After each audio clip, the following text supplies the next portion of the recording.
네, 시청자 여러분 안녕하십니까? 좀 더 이른 3시에 만나는 썰전 라이브. 오늘 이재명 후보는 호남에서 그리고 윤석열 후보는 대구 경북에서 유세를 펼쳤는데요. 이 후보는 김대중 전 대통령을 그리고 윤 후보는 박정희 전 대통령을 찾았습니다. 각자 강세 지역에서 강대강으로 붙은 모습인데 오늘 후보들 모습 짚어봅니다.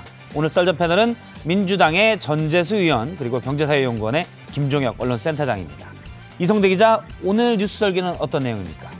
네, 윤석열 후보의 당구 실력 한번 얘기해 볼 텐데요. 홍영길 민주당 대표가 어제 유세 현장에서 이야기를 했습니다. 자, 정확하게 어떤 내용인지 검증을 해보겠습니다.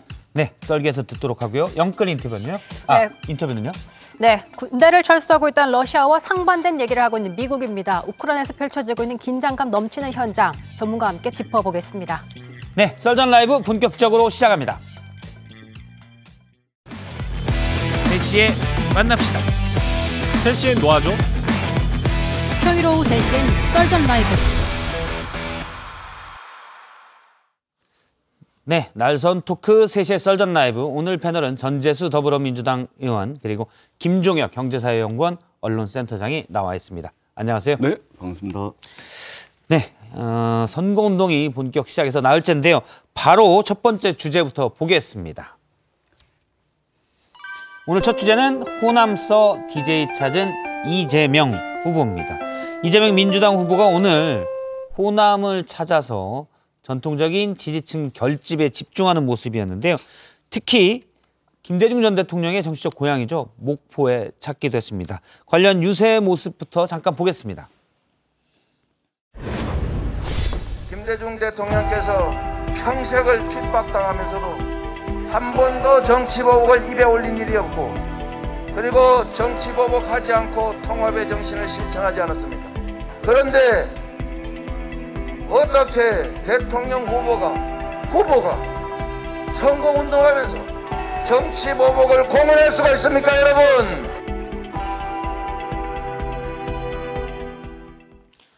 예, 앞서 모습에서 봤는데 파란색 점퍼, 민주당 점퍼를 안 입다가 오늘은 이재명 후보가 입었습니다. 호남에서는 입어서 민주당 강세를 좀 더 나타내자 이런 건가요? 그런 것은 아니고요. 아, 그런 건 아니에요? 예. 때로는 입고 때로는 입지 않고 아마 앞으로도 계속 그렇게 할 겁니다. 왜 그러냐면 이게 파란색 점퍼는 민주당을 상징하지 않습니까? 예. 그런데 이제 법정 선거운동이 진행되자마자 이재명 후보가 연일 강조하고 있는 것이 국민통합정부입니다. 예. 국민통합정부.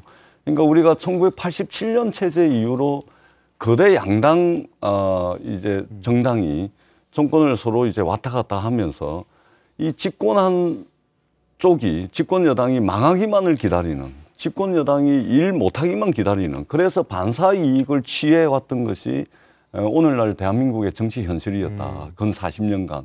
그렇기 때문에 이재명 후보가 대통령이 돼서 민주당이 집권하더라도 오늘날 우리가 맞닥뜨리고 있는 이 위기를 이재명 후보와 민주당만 가지고는 극복할 수 없다. 그렇기 때문에 어떤 정책의 출처를 따지지 않고 어떤 진영의 사람을 따지지 않고 인재도 동용하고 예. 정책의 저작권 생각하지 않고 하겠다. 그런 측면에서 이제 국민통합정부를 이야기하고 있기 때문에 이제 파란색 점퍼를 입었다 뺐다 그렇게 파란색을 앞으로 그렇게 할 겁니다. 계속 입는 건 아니고 빼는 형태로 통합을 나타내서 갔다. 그렇습니다. 너무 민주당 티 나는 것보다 통합을 위해서 했다라는 말씀이시군요. 예, 어떻게 보십니까? 저는 좀 다르게 보는데요. 왜냐하면 그 국민통합이라는 게 좋은 말씀이에요. 근데 그게 자기 정당의 색깔을 없이 국민통합을 한다는 게 아니라고 생각을 해요. 어떤 당마다 자기 당의 색깔을 드러내서 심판을 받고 그 대신에 집권을 하면 다른 당에 대해서 포용하는 모습을 보이는 게 그게 통합일 거라고 생각을 해서 지금 저는 이제 전재수 의원님이 저렇게 말씀을 해주셨으니까 혹시라도 뭐 예를 들면 그 윤석열 후보가 집권을 할 경우에도 아마 민주당은 이렇게 과거처럼 지금 말씀하신 대로 집권 여당 망하기만 바라지는 않는 그런 태도를 보여주시지 않을까 그렇게 기대를 하고요. 예. 그다음에 아마 이제 민주당에서는 이제 민주당이 집권하면 그렇게 하겠다라고 또 하겠죠.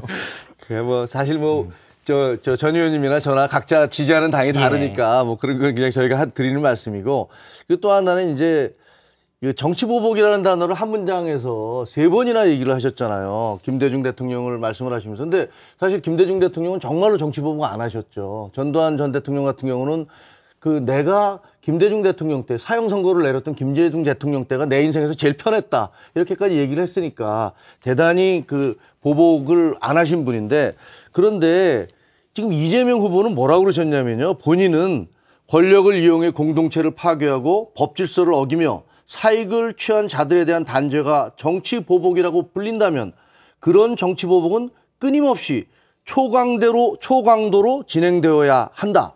흔들림 없는 적폐청산을 응원한다. 이렇게 이제 말씀하셨어요. 과거에 했던 얘기죠. 네, 본인이 그렇게 말씀하셨었어요. 적폐청산 정국에서. 근데 지금 들어서는 이렇게 지금 예를 들면 권력을 이용해 공동체를 파괴하거나 법질서를 어기거나 사익을 취한 사람들, 이런 사람들에 대한 단죄 있어야 되지 않겠습니까? 그러니까 그 이야기는 몇 년 전의 이야기죠. 그게 이제 박근혜 정부가 탄핵 국면에 있을 때 이제 했던 것이고, 국민들에 의해서 탄핵받은 정부에 대한 이야기죠. 국정농단을 통해서. 그리고 그 수사도 윤석열 후보가 했던 것이죠. 그 측면에서 이제 탄핵 국면에서 했던 이야기라는 말씀을 드리는 것이고, 그럼에도 불구하고 저희들이 강조를 하고자 하는 것은 오늘 호남에 가가지고 이제 김대중 대통령을 소환을 많이 했는데, 김대중 대통령을 지지하는 분이든 지지하지 않는 분이든 김대중 대통령께서 어떤 국민 통합을 통해 가지고 IMF를 극복을 했거든요. 그러니까 이제 국민 통합을 해놓으니까 국민들이 말하자면 겁모으기에 자발적으로 나서가지고 말하자면 이게 IMF 위기 극복이 된 거 아니겠습니까? 마찬가지로 IMF를 훨씬 능가하는 코로나 역병, 그리고 이 코로나 역병이 초래한 위기를 국민 통합을 통해 가지고 극복을 하겠다. 그리고 그것이 김대중 대통령의 정신이었다. 그래서 호남에서 김대중 대통령이 그렇게 했던 것처럼 이재명 후보도 그렇게 할 수 있는 실적과 능력을 가지고 있기 때문에 국민 통합 경제 대통령이 될 수 있는 사람이 이재명이다. 이 말씀을 드린 겁니다. 예. 국민 통합에 대해서는 찬성입니다. 100% 찬성이고요. 모든 국민들이 다 찬성할 겁니다. 네.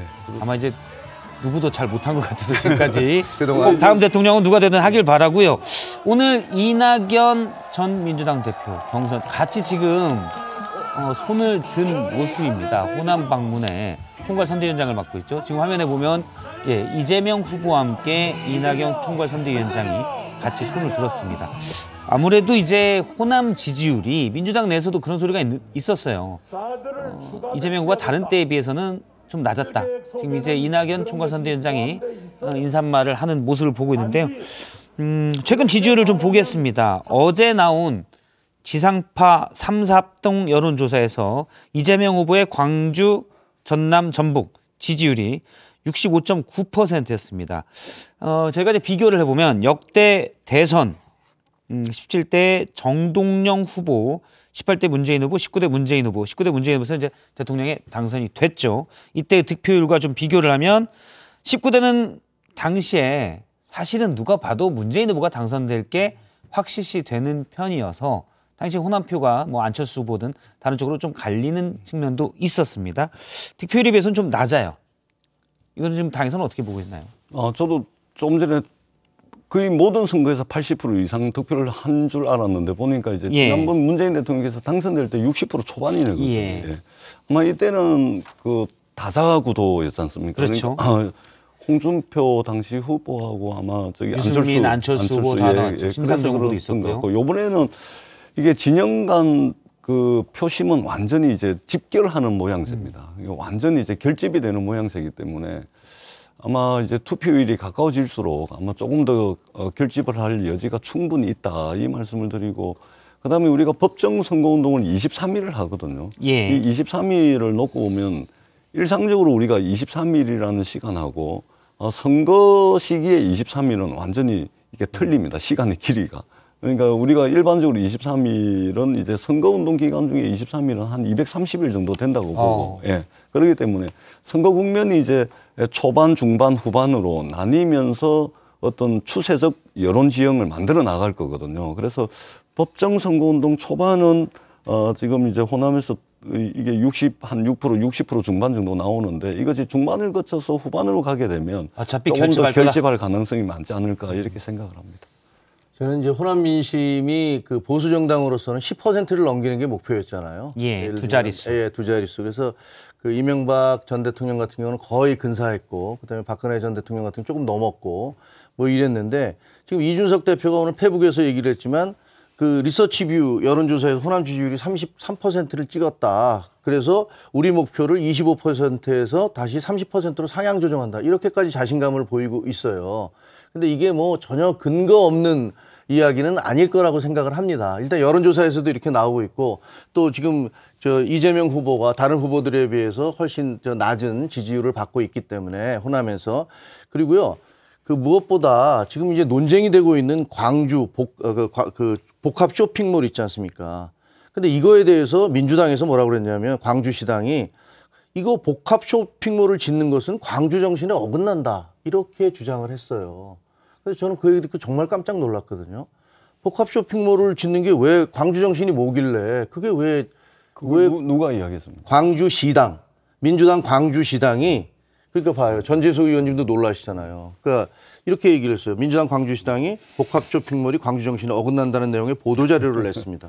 그럼 앞뒤 맥락이 어떻는지 봐야 되는데 그것은 이제 말이 안 되는 거죠. 말이 안 만약에 되는 그런 이야기를 누가 했다면 예. 그것은 잘못된 이야기라고 생각합니다. 광주시당이 보도자료를 냈어요. 그래서 저는 사실은 이 뭐랄까 기업을 적대시하고 이윤축으로 나쁜 것이다라고 얘기하는 게 아닌 한은 이런 얘기를 어떻게 할 수가 있을까?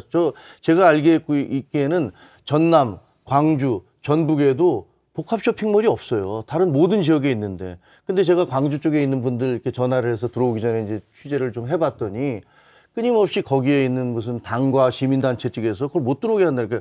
그걸 요구를 하면 그러니까 소상공인 재래시장, 뭐 전통시장 네. 이 부분들의 상인들을 보호하기 위해서 그랬다는 말씀이신 그렇죠. 거죠? 그러니까 시민단체의 허가를 받아오라.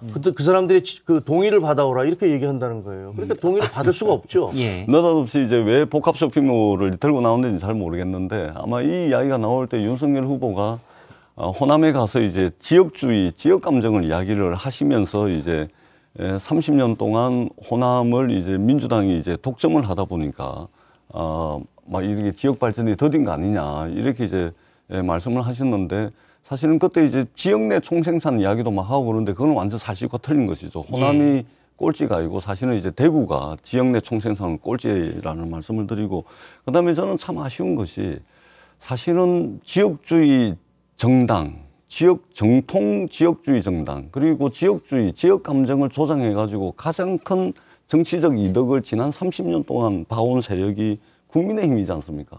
예를 들면 저 같은 경우는 선거를 떨어지고 도전하고 떨어지고 또 떨어지고 3번을 떨어지고 4번째 만에 당선이 됐는데 90년 1월 22일 날 3당 합당을 합니다. 호남 배제 말하자면 호남을 배제하고 난 뒤에 장기 집권 차원에서 이제 그렇게 된 것이죠. 그렇기 때문에 지역주의 기득권을 가장 많이 혜택을 받고 특혜까지 받다라고 하는 호남 이제 국민의힘 후보가 어떻게 호남에 가가지고 지역주의를 이야기를 하는지 저는 복합 쇼핑몰을 반대한 게 아니고 지역주의를 강조했기 때문에 거기에 대한 차원에서 그러니까 반대한다는 복합 쇼핑몰이 그 논쟁의 중심이 아니고 예. 호남에 가가지고 지역주의 이야기를 하는 것이 지역주의의 가장 큰 수혜를 본 정당의 후보가 호남에 가서 어떻게 그렇게 이야기하느냐. 그런 식이면 대구, 경북과 부산, 경남, 울산에 와가지고 이야기를 하셔야죠. 저 같은 경우가 지역주의의 가장 큰 희생자 아닙니까? 내리 3번을 떨어졌어요. 그리고 노무현 대통령, 그다음에 저 같은 사람들 끊임없이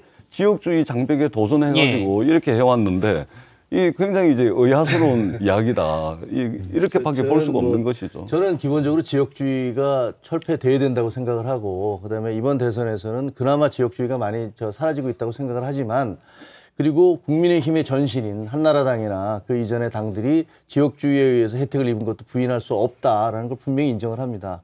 그런데 그 일방적인 가해자고 예를 들면 호남은 일방적인 피해자다라는 그런 말씀은 인정할 수 없는 게 예를 들면 전재수 의원님 같이 훌륭한 분이 부산에서 어쨌든 당선이 되시잖아요. 재선 의원이 되시잖아요. 그리고 김부겸 의원 같은 분은 대구에서 당선이 되세요. 대구, 부산 곳곳에서 그 민주당 후보들이 많이 당선이 되세요. 호남에서는 어떻습니까? 호남에서 제가 보기에는 거의 싹을 찾아볼 수가 없어요. 아니 이정현 의원도 있고 정운천 의원도 있습니다. 두 사람이 있어요. 여태까지 전부 다. 그런데 지금 민주당에 3명이 있습니다. 예, 부산 아니, 3명 있어요, 3명. 그렇죠. 근데 근데 국민의힘은 아니요. 그러니까 센터 지방자치단체장들이나 이런 분들 오거돈 시장도 있었고 경남 지사들 다 많이 있었잖아요. 그래서 일방적으로 예를 들어서 부산 경남이나 이런 쪽에서 영남 지역 주에 의해서 다른 후보들을 받아들이지 않았다는 말은 사실관계가 다르기 때문에 예, 잠시만요. 그거는 좀 아니다. 이 부분 잠깐 얘기를 할게요. 경기주택공사가 여러분 이제 아니 이거 곧 넘어가기 전에 잠시만요. 2020년 8월 때 이 후보 자택 옆집을 직원 합숙소로 사용해 대선을 준비했다는 의혹이 제기가 됐습니다. 각 당의 입장을 먼저 차례로 들어보겠습니다. 경기도 법인카드로 초밥, 샌드위치 등을 많게는 30인분까지 배달시켰다는 사실과 관련해 국민들은 도대체 그 많은 음식을 누가 먹었는지 궁금해 왔습니다. 국민들은 순회동 2402호에 감춰진 진실을 알고 싶어 합니다. 던질 게 없으니까 별걸 다 던진다. 세상에 앞집 옆집에 누가 살고 누가 전세 사는 게 그게 왜 대선 이슈인지 잘 모르겠어요. 직원기숙사가 뭐 선거 대책기구라고 할 수는 없잖아요. 그래서 10초만. 예, 새롭게 제기된 의혹으로 나왔는데 일단 어떻게 보십니까? 전재님한테 아까 그 말씀 안 했대요? 거기 잠깐 아까 마지막에 한마디 그러니까 이제 현대사에 대한 이해가 좀 있어야죠. 이제 민주주의를 요구하는 광주 시민들을 총칼로 학살했던 현대사가 엄연히 있는 것이죠. 그것이 있기 때문에 호남이 민주당을 지지를 하는 측면이 있고 국민의힘을 쉽게 받아들일 수 없는 측면이 있는 겁니다. 이 현대사에 대한 이해가 있다면 충분히 우리 국민들이 이해하실 거다. 이렇게 앞서 김종현 센터장이 언급했던 호남에서는 왜 유독 국민의힘 출신 단체장이나 의원들이 덜 나오냐의 부분에 대해서 예를 들어서 대구 경북지보다 약하냐는 부분에 대해서 어떤 현대사적인 아픔이 있기 때문이다라는 설명이었습니다. 그리고 잠시 한 말씀만 더 드리면 노무현 대통령도 그렇고 저 같은 사람들도 그렇고 지금 민주당의 부산에 18석 중에 3분이 있거든요. 3분의 국회의원들이 한 번만에 당선된 사람이 없어요. 전부 3번씩 떨어지고 4번째 만에 10년을 밭을 갈아가지고 했어요. 그런데 국민의힘에서는 호남에 떨어지고 도전하고 떨어지고 도전하고 그러한 사람이 없어요. 거기도 10년 동안 밭을 갈면 부산에서 민주당 의원 3명 나오듯이 그렇게 나올 겁니다. 그런 헌신과 노력은 하지 않고 거기 가가지고 복합 쇼핑몰을 가지고서 또 호남의 어떤 갈라치기를 한다든지 이것은 이제 바람직하지 못하다 이렇게 말씀을 드리겠습니다. 저는 10초만 얘기하면요. 다 맞는 말씀이에요. 과거사의 아픈 시기고 저도 586 세대니까 그 부분에 대해서 충분히 공감하는 바가 있는데요. 그런데 5.18이라는 것은 이제 한 40년 전에 벌어졌던 42년 전에 벌어졌던 그 슬픈 우리 현대사 아픈 과거잖아요. 그것을 정치적으로 이용하는 것들을 이제 좀 놔줬으면 좋겠다. 그래서 5.18 정신을 온 국민의 어떤 특정 지역의 정신이 아니라 온 국민이 과거에 군사정권이라든가 이런 아픈 시절이 있었는데 우리 모두 민주주의를 위해서 그런 희생이 있었다는 것들을 기릴 수 있는 온 국민의 마음으로 갈 수 있도록 해주셨으면 좋겠고요. 그런 것들이 어떤 특정에 의해서 특정 지역의 아픔과 상처로만 계속 그것을 가둬두고 있는 한은 발전이 없을 거다라는 생각은 들어요. 알겠습니다. 앞서 이제 다시 언급했던 얘기로 돌아가서 2402호 이 의혹에 대해서는 먼저 김종혁 센터장님에게 의혹을 제기할 수 있는 성공을 주고 전재수 의원님이 아무래도 방어적이 될 수 있기 때문에 아니, 방어적인 거 하나도 없습니다. 괜찮습니다. 이거 이제 저희가 새롭게 도입한 시스템입니다. 저는 잠시만 이거 설명을 잠깐 드리면 침묵의 손가락 서로 이 주제에 이제 논쟁이 세게 될 것 같아서 근데 저희가 뭐 하루 종일 할 수도 있잖아요. 그래서 이제 그만해라고 할 때 이걸 상대편에게 가리키면 그 논쟁을 끝마칠 수 있는. 아니 저는 그냥 이거 지적 안 하고 저는 팩트만 얘기할게요. 다들 잘 안 쓰시긴 하더라고요. 제가 쓰겠습니다. 그러면. 먼저 말씀하시죠. 그 경기주택공사가 2020년 8월에 이 후보 자택 바로 옆집을 구했다는 게 이제 알려졌잖아요. 근데 그래서 그 나중에 얘기 들어보니까 그걸 직원 합숙소로 쓰고 있었다고 그래요. 직원 합숙소 전세 자금이 9억 5천만 원인가 그렇더라고요. 그리고 나중에 그거 논란이 되니까 아니 왜 그걸 갖고 그래 한 100여 개 더 돼 이렇게 얘기를 하신단 말이에요. 경기주택공사 그 직원이 700여 명이에요. 700여 명인데 그런 걸 100여 개면 예를 들면서 9억씩만 잡아도 900억이에요, 900억. 그러면 경기 그 주택공사는 천억이나 가까운 돈을 100여 개나 되는 그런 그 집들을 구해서 직원들을 거기서 숙소로 숙식할 수 있게 만들어 준다는 얘기인지 도저히 이해할 수가 없고, 그리고 사실은 이게 이 논란이 되는 게 아마 국민 여러분들 다 이해하실 거예요. 야, 지사님이 사시는데 그 옆집에 경기주택공사가 집을 얻었어요. 그러면 지사님이 옆에 사시는 걸 몰랐다? 아마 보통 사람이라면, 보통 조직이라면 다 당연히 정말 만에 하나 이 번개 친 것에 뭐 벼락 맞을 정도의 확률로 그렇게 됐다 하더라도 야, 빨리 옮겨라. 니들 왔다 갔다 하면 지사님 불편하셔. 라고 다른 데로 갔을 거예요. 예. 네. 그러니까 요것은 이제 언론 취재 과정에서도 이미 다 확인이 됐습니다. 그리고 경기도시공사에 지금 여러 군데 이제 뭐 공사 현장 뭐 이런 것들이 있나 봅니다. 거기에 한 100군데 정도 지금 합숙사가 130군데라고 그렇게 얘기했다면서요. 그러니까 주로 이제 뭐 공사 현장과 이제 관련되는 거다 보니까 아마 그렇게 많은 것 같은데, 여기는 이제 분당이다 보니까 이제 전세값이 좀 비쌀 수 있겠죠. 그리고 거기서 이제 국민의힘이 주장하는 것은 거기서 대선 캠프 역할을 한다, 이거 아닙니까? 그렇게 의심하고 있죠. 그러니까 거기 이제 도시공사 평직원 2명하고 무슨 대리급 2명 해서 4명이 산다는데, 이분들이 선거 캠프는 선거에 능통한 사람들이 하는 거죠. 이런 분들 통해 가지고 선거 캠프를 운영했다라는 것은 이제 선거 막판에 과도한 좀 마타도로 비춰지고, 언론 취재 과정에서도 경기도시공사가 해명한 것이 있고 직원들을 통한 언론 취재 과정에서도 이 부분 확인이 된 겁니다. 그렇기 때문에 아무리 선거 막판이라 하더라도 이런 식의 이제 마타도는 좀 곤란하다, 이 말씀을 드리도록 하겠습니다. 아니, 이건 마타도가 아니고 언론이 취재를 해서 그 문제를 제기한 거고. 그 직원들 취재를 해가지고 네. 합숙소다라고 이미 다 보도가 됐지 않습니까? 아니, 그러니까 합숙소가 네. 첫째 아까 말씀드린 거기서 대로 선거 운동을 했다고, 어떤 선거 운동을 했다는 이야기입니까? 그러니까 저는 그냥 이건 의심이라고 생각하고. 아니, 그러니까. 예, 그러니까 의심이라고 생각하시고 합리적인 의심이라고 생각하고, 일단 지사님 바로 대개 옆에 그 합숙소가 있는데, 그 합숙소에 지금 그 김혜경 씨가 법인카드 배 씨와 5급 공무원 배 씨와 7급 공무원들을 통해서 그 예를 들면 초밥, 그 다음에 샌드위치 30인분, 초밥 10인분 이런 것들을 댁에다 갖다 드렸다라는 보도가 계속 나왔잖아요. 모든 사람이 궁금해했어요. 도대체 그 많은 초밥과 샌드위치와 그 양이 그렇게 많은데, 소고기도 그렇게 많은데 본인들끼리도 이거 미스테리야, 누구 기생충이 사나 봐, 이런 얘기까지 자기들끼리 통화를 통해서 했던 것이 다 녹취록에 나왔단 말이에요. 그래서 쉽게 얘기하면 그 집에 배달된 것들이 그 옆집에 있는 사실상의 선거 캠프로 전달됐다라고 해서 그분들이 드시지 않았나라고 의심하는 것이, 그게 너무나 합리적이고 논리적인 의심 아닙니까? 아주 신나하시는데, 그러면은. 아니, 개인적으로 그렇게 말씀하시는 거 보세요. 아니죠. 경기도시공사가 예. 경기도시공사 직원이에요. 그럼 예를 들면 합리적 의심이라 그러는데 그럴 수 있다고 생각을 합니다. 근데 그거를 도지사 부인을 통해서, 그러면 도지사 부인 집에 걸어놓고 그걸 도지사 부인이 받아가지고 그 경기도시공사 평직원, 대리급 되는 직원들한테 부인이 전달했다는 이야기잖아요. 그게 가능합니까? 예를 들면 그 바로 옆집이라면서요. 그럼 옆집 문고리에 끼워 놓으면 되지. 도지사 부인 한 집에 해가지고 그 부인이 그 일반 평직원들이 어려워할 텐데, 그러면은 드세요 하고 갖다 줬다는 이야기지 않습니까?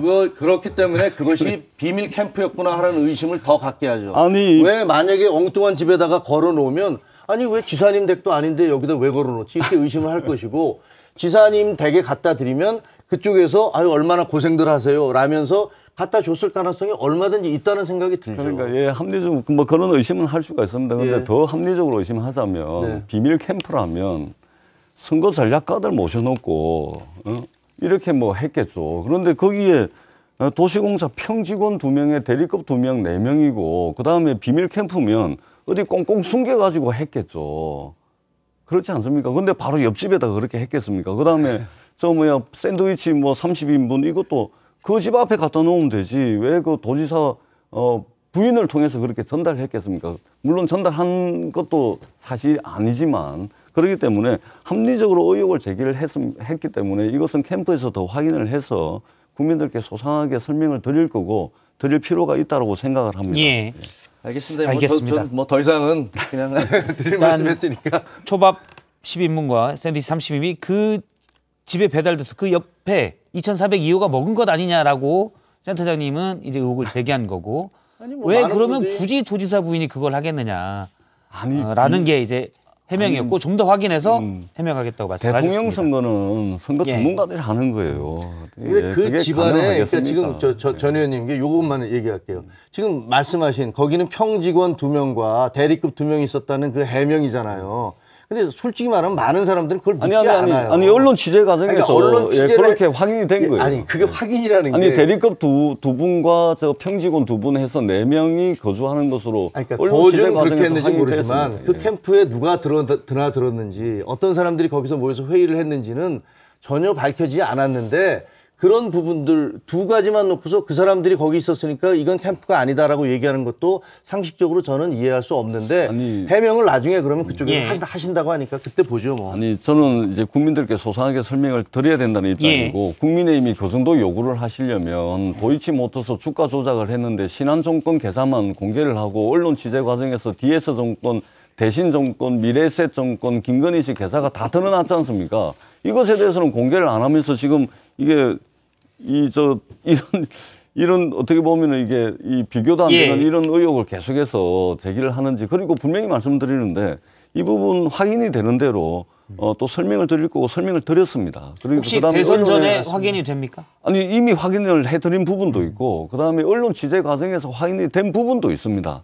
저희들은 알겠습니다. 이런 의혹이 나왔을 때 국민들께 소상하게 설명을 드려왔고 또 사과할 것은 사과를 했습니다. 근데 지금 국민의힘에서 막 이렇게 요구를 하는 거 보면 도이치모터스 김건희 씨 주가 조작에 쓰였던 정권사 예. 계좌가 있음에도 불구하고 공개도 안 하고 건진법사 이런 사람들은 모른다 이러고 그냥 넘어가 버리고 그런 부분에 대해서 소상한 그것이 어느 진영이 또 어느 후보가 공개를 받고 있건 합리적 의심을 사고 있건 간에 예. 그런 부분들은 국민들께 소상하게 설명을 해야 된다 이렇게 생각합니다. 알겠습니다. 여기는 이제 의혹에 대한 제기와 해명 그리고 나중에 사실 확인을 통해서 추가 해명을 하겠다라는 쪽으로 두 분이 말씀을 하셨습니다.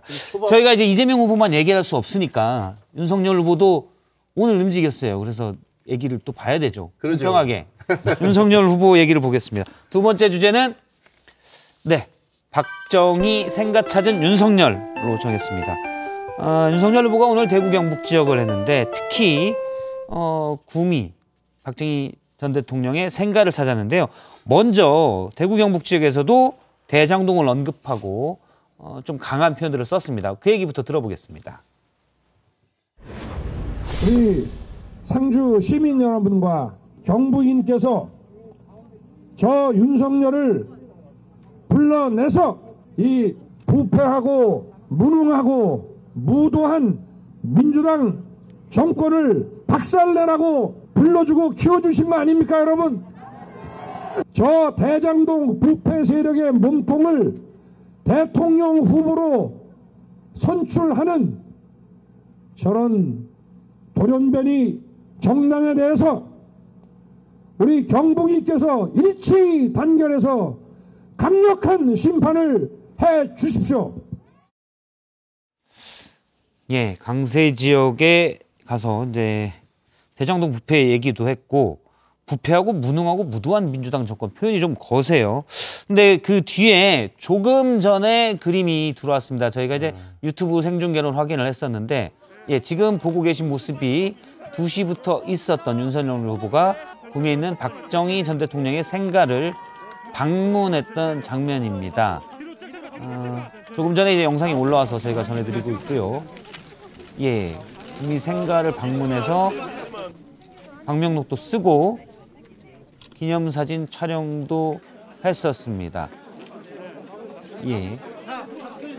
그러면서 이제 윤석열 후보가 박정희 전 대통령이 경제 사회 혁명을 이루신 분이다. 그래서 그런 것들을 제대로 배우도록 하겠다라고도 했고요. 이명박 씨가 했던 4대강에 대해서도 상주에서는 이 보를 지켜서 4대강을 지키겠다라고도 했습니다. 네, 눈에 띄는 장면은 지금 이제 저희가 약 1시간 전에 있었던 윤석열 후보의 박정희 전 대통령 생가 방문 모습을 보고 있고요. 그런데 잠깐 지난해 있었던 지난해 박정희 전 대통령의 생가를 방문했을 때 모습을 이건 이제 지난해 모습입니다. 물벼락 맞는 거 말이죠. 물벼락 만든 거예요. 지금 야유 소리도 많이 들리고 생수통을 많이 해서 윤 후보가 당시에 이제 윤석열 후보가 좀 곤경에 처하기도 했었습니다. 당시는 이제 윤석열 후보가 검찰 중앙지검장일 때 이명박 전 대통령 구속, 그리고 박근혜 씨 구속 이런 부분들이 이제 작용이 됐었죠. 그래서 사과하라고 했었는데 오늘도 현장에 있던 취재기자 얘기를 들어보면 사과하라는 목소리도 일부 있었지만 또 지지하는 목소리가 있었다 이렇게 됐는데 이건 이쪽 민심을 어떻게 봐야 될까요? 제가요? 예. 저는 그 대구 경북에서 결국은 우리가 여론조사에 보면은 정권을 교체해야 된다는 여론이 훨씬 계속 50% 이상으로 계속 나오고 있지 않습니까? 그러니까 그 중간에서는 여러 가지 우여곡절이 있었지만 결국은 대구 경북도 정권 교체를 위해서 그 기수로서 윤석열 후보를 내세울 수밖에 없다라는 것들을 받아들이고 있는 게 아닐까. 물론 그 중간에 서운한 부분이 왜 없겠어요. 여러 가지 있겠지만 과거와 달라진 점은 그때 이렇게 물벼락 세례를 주고 했었는데 지금 이제 완전히 달라진 걸 보면 대개 다른 때에 비해서는 다른 후보들에 비해서는 대구 경북에서 윤석열 후보가 다른 대선 후보보다는 지금 낮은 게 사실이에요. 그건 이제 이재명 후보가 광주 호남에서 좀 낮은 것과 마찬가지인데 막판에 가면은 결집을 할 거다. 결집을 할 수밖에 없다. 근데 좀 이제 박근혜 전직 대통령 박근혜 전 대통령 지지자들의 생각은 좀 다르다라고 계속 얘기하는 분이 있어서 우리 공화당의 조원진 의원 최근 인터뷰 저희 제작진이 좀 연결을 잠깐 전화로 해서 제가 사전에 말씀을 드렸는데 연결을 해서 조금 있다가 연결을 해보죠. 제작진은 연결이 되면 미리 말씀을 좀 해드리고요. 잠시 뒤에 연결을 해서 좀 들어보고요. 전재수 의원님은 어떻게 보십니까? 이제 그 대중들 앞에서 특히 지지자들 앞에서 후보가 연설을 하게 될 경우에는 이게 그 기분이 좀 업됩니다. 그렇기 때문에 조금 이제 격한 표현이 나올 수도 있고 저도 이제 선거를 여러 차례 치러봤기 때문에 그것은 압니다. 근데 이게 연일 법정선거운동이 시작되고 난 뒤에 연일 어제까지 윤석열 후보가 한 300분 정도 연설을 하셨더라고요. 300분 내내 그 입에서 나오는 이 발언들이 거의 막말 폭주하는 것 같아요. 좀 굉장히 우려스럽다. 이것을 지켜보는 국민들은 굉장히 불안하다. 예를 들면 히틀러가 나옵니다. 무솔리니도 나오고 공산주의자도 나오고 또 민주당 박살 이야기도 나오고 또 암 이야기도 나오고 이게 이제 한두 번은 그럴 수 있어도 이게 시종일관 지금 메시지가 그렇습니다. 저희들이 보기에 좀 아쉬운 것은 이재명 후보는 지금 이 코로나 역병에 맞서가지고 미래 이야기를 하고 있지 않습니까? 어떻게 하겠다. 근데 어떻게 하겠다라는 이야기는 하나도 없죠. 그러니까 단순히 정권 교체 여론이 높으니까 그 위에만 올라타가지고 일단 대통령 되고 보자. 그리고 그러면서 좀 오만한 모습도 보여지고 있다. 이런 이제 좀 보기에 좀 불편하다 이 말씀. 알겠습니다. 앞서 이제 구미 생가를 윤석열 후보가 방문했을 때의 모습 지난해와는 약간 다른 모습인데 어떻게 보는지 제작진에게 제가 조원진 우리 공화당 후보 연결을 좀 부탁을 했는데요. 연결이 지금 됐다고 합니다. 잠깐 조원진 후보랑 전화 통화를 통해서 좀 얘기를 들어보도록 하겠습니다. 조원진 후보님 나와 계시죠? 예, 반갑습니다. 예, 반갑습니다. 사실 오늘 밀양 유세가 있었던 걸로 알고 있는데요. 지금 밀양에 있습니다. 예. 밀양에 계시군요. 저는 연결에 응해주셔서 감사하고요. 앞서 영상을 저희가 봤는데 지난해랑은 구미 생가에서의 윤석열 후보에 대한 대응, 뭐랄까요? 지역 주민들, 이렇게 지지자들의 박근혜 전직 대통령에 대한 지지자들의 반응이나 이런 게 좀 다른 것 같아요. 어떻게 보십니까? 아무 데나 가서 광주 가서는 김대중 대통령 정신 얘기하고 경남에서는 노무현 대통령 정신 얘기하니까 그 범주로 그냥 꿈이 오는구나 이 정도로 보고 있습니다. 관심이 없다는 말씀이신가요? 지금 지지율 보세요. 역대 대통령 후보 중에 대구 경북 지지율이 최하위거든요. 예. 그러니까 고쳐 설락했더니 고칠 정도도 안 되더라 이 정도로 보는 거죠. 그거는 조원진 후보님 생각이신가요? 아니면 전반적으로 전직 대통령이 박근혜 씨 여론조사를 보면 아까 다른 얘기를 하시던데 여론조사 안 올라가는 이유를 아셔야 돼요. 그거는 정권 교체를 하자는 열망은 엄청나거든요. 대구 경북은. 그런데 한 20% 차이 난다고요. 그래서 그거는 대단히 큰 리스크다 이래 보고 우리가 지난번 구미 생가 왔을 때는 아무튼 반성하지 않고 대통령이 나오시기 전이잖아요. 예. 그런 상황에서 뭐 반성하지 않고 국민 생각하는 것은 뭐 직접적으로 박근혜 대통령에 대해서 45년 구형을 때렸잖아요. 그런 사람이 사과하지 않고 생각하는 데 대한 분노고 지금은 이제 대통령 선거 과정을 와보니까 아, 저 사람은 고쳐 쓸 사람이 안 되겠구나 이래 보는 거죠. 고쳐 쓸 사람이 안 된다고 이제 박근혜 전 대통령에 대한 지지자들이 판단한다는 얘기시고요. 물론 뭐 조원진 후보가 그렇게 또 보시고요. 알겠습니다. 오늘은 뭐 이 부분만 딱 연결해서 좀 들어보려고 부탁을 드렸고요.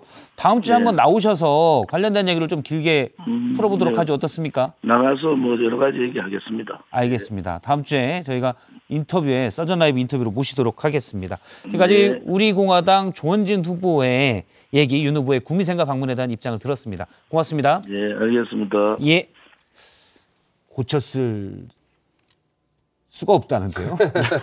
대구 경북 유권자들의 생각은? 본인의 생각이신 거죠. 뭐 정치인이시잖아요. 예. 그리고 또 어떻게 보면 옛날에 뭐 태극기부대 이런 얘기도 있었지만 그런 특정의 어떤 뭐 나름대로 굉장히 그 박근혜 전 대통령의 사법 처리에 대해서 분개하시는 분들을 대변하셨었으니까 그런 입장에서 말씀하시는 거라고 보고요. 정치라는 건 그런데 언제든지 보면 이제 그 과거에 사로잡혀 있으면 미래로 나갈 수가 없다라고 생각을 해요. 아까 5.18에 대해서도 뭐 말씀을 좀 드린 바가 있지만. 예. 그래서 아마 서운하고 답답하고 그런 부분들 있으실 거라고 생각을 해요. 그렇지만 새로운 어떤 정부가 들어서는 데서 정권 교체가 가장 중요한 시대적 정신이고 화두라고 한다면 거기에 동참하는 것이 맞지 않을까 이런 생각이 듭니다. 지금 제가 지상파 3사가 했던 윤석열 여론조사에 대한 윤석열 후보의 대구 경북 지역 지지율 59.7%였는데요. 역대 대선에서 대선 후보들의 달성했던 지지율과 비교를 하고 있습니다. 역시 지난 대선에서 홍준표 후보는 자유한국당 제1야당 후보였지만 당시 유승민 후보도 출마했었고요. 안철수 후보도 출마했기 때문에 지지율이 분산되는 득표가 분산됐었습니다. 상대적으로는 그 전과 비교하면 좀 낮은 모습을 확인할 수가 있었습니다. 예. 제가 볼 때는 이번에는 아마 이재명 후보가 경북 안동이 제 고향이고 대구 경북 출신이죠. 그것도 있고 그러니까 그런 게 있습니다. 부산에서 이제 민주당 간판으로 정치를 쭉 해왔던 제 입장에서 보면 그 지역 주민들이 어떤 걸 보고 있냐면 야, 저 사람은 떨어지고 또 출마하고 떨어지고 또 출마하고 떨어지고 또 출마하고 그러니까 그런 어떤 떨어질 줄 뻔히 알면서도 계속해서 도전하는 그 마음 때문에 이제 유권자들이 마음이 흔들리거든요. 부산도 그랬고 지금 대구 경북도 우리 민주당 후보들이 기본적으로 2번, 3번 떨어진 사람이 기본입니다. 그러기 때문에 아, 저 사람들이 민주당 사람들이 이게 영남에서 상당히 좀 희생하고 그래도 헌신하는구나. 이런 것은 이제 영남의 이 시민들이 인정을 해주는 부분이거든요. 이것 플러스 이재명 후보가 이제 대구 경북 출신이기 때문에 상당히 좀 역대 민주당 후보들이 받았던 표보다는 새로운 기록을 쓸 수 있는 그런 투표를 좀 할 수 있을 거다. 그리고 일부 여론조사 보니까 그런 기미들이 좀 보입니다. 그렇기 때문에 조금 더 더 열심히 하면 대구 경북에서도 상당히 좀 많은 표를 받을 수 있을 것 같다. 안동 출신의 민주당 후보기 때문에 역시 그 부분도 기대가 있다라는 말씀이시고요. 저는 그 나쁘지 않다고 봅니다. 왜냐하면 어쨌든 이게 너무 한 지역이 특정 후보에게 거의 뭐 속된 말로 몰빵하다시피 하는 것은 정치를 위해서도 옳지 않고요. 그래서 예를 들면 이재명 후보도 그 대구 경북에서 뭐 열심히 하셔서 표를 얻어가고 그리고 윤석열 후보도 광주 전남에서 열심히 해서 표를 얻어가서 과거처럼 뭐 80% 한 지역에서 한 후보에게 80%씩 지지하는 그런 것을 좀 벗어났으면 좋겠다. 일단 뭐 그런 생각을 합니다. 진영 갈등 이런 얘기도 있는데 지역 갈등은 이제 좀 벗어나야죠. 세대 갈등도 벗어나야 되고 알겠습니다. 앞서 이제 윤 후보의 좀 거친 표현들을 문제 삼았는데 좀 얘기가 나와서 저희가 좀 준비를 했습니다. 어제 얘기인데요. 히틀러 무솔리니 얘기가 나왔습니다. 청이 발끈했다 이런 기사도 봤었는데 어제 발언 잠깐 들어보겠습니다. 뭐에 유능하다는 것입니까 도대체? 불법에 유능한 겁니까? 부정부패를 일소하겠다고 하니까 자기들에 대한 정치 보복을 한다고 합디다. 정치 보복을 누가 제일 잘했습니까? 이 히틀러나 무솔리니 같은 이 파시스트들 아시죠? 남은 짓지도 않은 죄 만들어서 선동하고 이게 원래 파시스트들, 그하고 또 비슷한 공산주의자들, 이런 사람들이 하는 수법입니다. 이게 단호하게 심판을 해야 민주당도 발전합니다. 이거 그냥 놔두면은 이 당이 아주 암에 걸려서 더 헤어나올 수가 없습니다. 예, 선동하고 뭐 히틀러나 무솔리니 같은 파시스트를 아시죠? 이게 원래 파시스트들 뭐 선동하고 이런 것들 공산주의자들 이런 사람들이 하는 수법입니다. 좀 표현이 격하긴 해요. 원고 프롬프터는 없죠. 예. 원고도 없고. 원고 없고 프롬프트가 없으니까 저런 거죠. 원고도 없고 아마 원고가 있고 프롬프트가 있고 준비된 원고가 있었으면 저렇게 이야기를 안 하죠. 왜냐하면 우리가 이게 히틀러라든지 무솔리니 이 전체주의자들 이 사람들 사실은 이제 인류를 절멸 상태로 내몰았던 말하자면 전쟁 광들 아니었습니까? 예. 인류가 이게 잉태했던 이게 말하자면 괴물 중에 역대 최강입니다. 2차 세계대전의 원흉. 예, 그렇습니다. 근데 어떻게 이게 문재인 정부와 민주당을 이게 나치, 무솔리니, 히틀러 이렇게 그러니까 원고가 있었으면 이렇지 않았겠죠. 그러니까 저 정도의 평상시 생각을 가지고 있는 겁니다. 원고 없이 이야기하면 평상시에 가지고 있는 생각을 이야기하게 돼 있는데 예. 저 정도 인식을 가지고 과연 지금 위기에 처한 이 대한민국을 이끌 수 있을 것인가 굉장한 우려가 듭니다. 저는 뭐 좀 격한 발언이라는 것은 뭐 분명한 것 같고요. 그렇게까지 표현을 안 했으면 더 좋았겠다라는 생각을 합니다. 근데 주장은 본인이 이제 부정부패를 일소하겠다고 하니까 그것이 뭐 정치 보복이다 이런 식으로 계속 나를 몰아간다 이런 식으로 실질적으로 내가 주장하는 것과 다른 식으로 나를 몰아가는 이런 행위들은 과거에 히틀러와 무솔리니 같은 파시스트들이 계속 한 게 아니냐 이렇게 주장을 한 거죠. 비유적으로 하다 보니까 비유적으로. 그러니까 왜 이렇게 내가 사실상은 부정부패를 일소하자고 얘기를 한 건데 이것을 마치 내가 무슨 정치보복을 하겠다는 식으로 나를 몰아가느냐라는 얘기를 하면서 표현을 그렇게 한 건데 그 표현도 사실은 히틀러나 무솔리니 뭐 우리 전 의원님 얘기하신 대로 이게 인류 역사에서 정말 극악한 범죄를 저지른 인물들 아닙니까? 그러니까 그런 인물들을 언급하는 것 자체는 안 했으면 좋았겠다. 그러면 어떻게 보시면 이게 전략적인 건 아니고 그냥 뭐 유세에서 즉석 연설을 하다 보니 좀 부적절한 과도했던 표현, 그렇죠. 말실수 이 정도로 보시면 사실은 뭐 전 의원님한테 죄송합니다만 네. 아마 전 의원님 주변에 있는 분들이 그 이쪽에 국민의힘 비판할 때는 더 격한 말씀을 하실 것이고 사석에서는 이쪽에서 제가 들어봐도 그 국민의힘 지지하는 분들이 이 정부나 민주당을 비판할 때 저런 비슷한 얘기들을 해요. 사석에서요, 뭐 다 하죠. 사석에서 다 하죠. 근데 보니까 역시 이제 오래 정치를 하신 분이 아니기 때문에 그리고 훈련 받거나 그런 것들이 있어서 저런 자리에서 말씀을 할 때 보면 이제 사석에서는 나올 수 있는 얘기들 같은데 그런 얘기들을 비유적으로 했다고 생각해요. 근데 뭐 저게 절대 할 수 없는 얘기냐라는 생각은 안 들지만 그래도 뭐 좀 삼가는 게 좋겠다라는 혹시 뭐 지지층 결집을 위해서 저런 유세 또 연설 현장에서는 좀 더 선동적인 표현을 쓰곤 하니까 혹시 전략적이냐 그렇게까지 계산해서 한 것은 아니라고 생각합니다. 그러니까 정치 보복을 계속해서 이야기할 수밖에 없는 게 이게 조금 전에 말씀하셨듯이 히틀러 이런 분들이 이제 극악무도한 범죄자들이잖아요. 예, 그렇잖아요. 그러니까 이게 나치는 지금도 처벌하고 있죠. 자신을 제외한 나머지 이제 정치 세력이라든지 이런 세력들을 말하자면 극악무도한 범죄자로 규정을 하니까 이런 이야기들이 나오는 겁니다. 예. 그러니까 정치 보복, 부정부패 당연히 일소해야 되죠.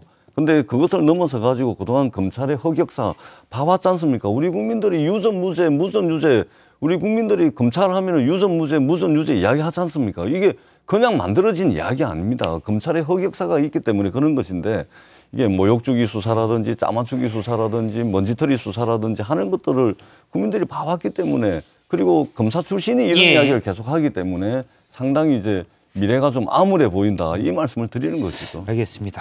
한마디만 하면 이게 어쨌든 이 정부에서도 갈라치기를 많이 하셔서 사실은 분열의 정치에 대한 비판이 그동안 많이 있었다. 문재인 정부에서 왜 통합을 안 하시고 그 취임사에서 말씀하신 대로 이렇게 통합의 정치를 안 해주시고 이렇게 분열의 정치를 하시느냐라는 지적이 많았다는 사실만 제가 반론으로 말씀을 드립니다. 그래서 이재명 후보가 국민통합 경제 대통령, 위기 예. 극복 총사령관이 되겠다라고 이제 국민들께 말씀을 드리고 있는 것이죠. 국민들이 선택하시겠죠. 예.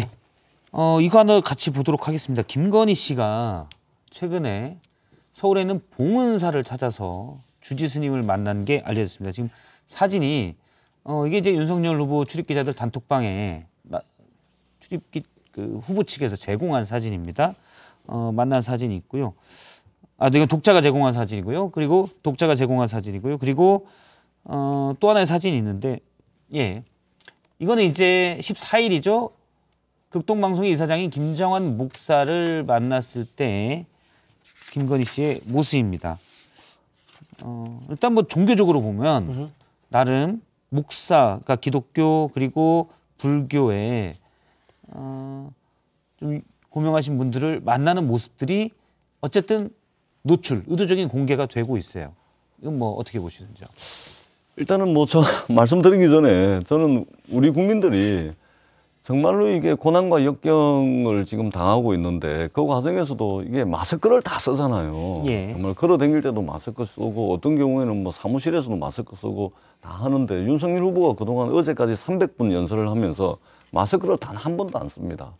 그다음에 그 부인 되시는 김건희 씨도 종교 지도자분들을 이제 찾아뵙고 인사를 드리는데 마스크를 안 써요.